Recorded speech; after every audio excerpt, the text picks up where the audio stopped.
મકરપુરામાં 20 વર્ષીય યુવતીના મોતની ઘટના સીસીટીવીમાં કેદ, પોલીસ તપાસમાં લાગી।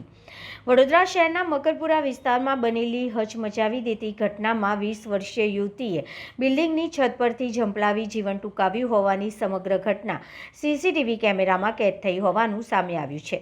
વિડીયો સામે આવતા વિસ્તારમાં ભારે ચકચાર મચી ગઈ હતી। પ્રાપ્ત વિગતો મુજબ મકરપુરા વિસ્તારમાં આવેલી હવેલી ફ્લેટમાં રહેતી યુવતી બિલ્ડિંગની છત પર ગઈ હતી અને ત્યારબાદ અચાનક નીચે ઝંપલાવી દીધું હતું। આ ઘટનાથી ફ્લેટના રહેવાસીઓમાં ભય અને શોકની લાગણી ફેલાઈ ગઈ હતી।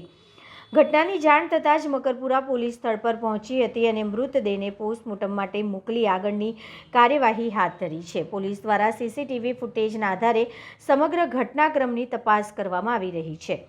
યુવતીના અચાનક મોતથી સમગ્ર વિસ્તારમાં શોકનો માહોલ છવાઈ ગયો છે। લોકોમાં અનેક સવાલો ઉઠી રહ્યા છે કે યુવતીએ આટલું ગંભીર પગલું કેમ ભર્યું। ફિલહાલ પોલીસ યુવતીના પરિવારજનોની પૂછપરછ કરી રહી છે તેમજ અન્ય તમામ પાસાઓને ધ્યાનમાં લઈને તપાસ આગળ વધારી રહી છે। પોસ્ટમોર્ટમ રિપોર્ટ આવ્યા બાદ ઘટનાના સાચા કારણો સ્પષ્ટ થવાની શક્યતા છે।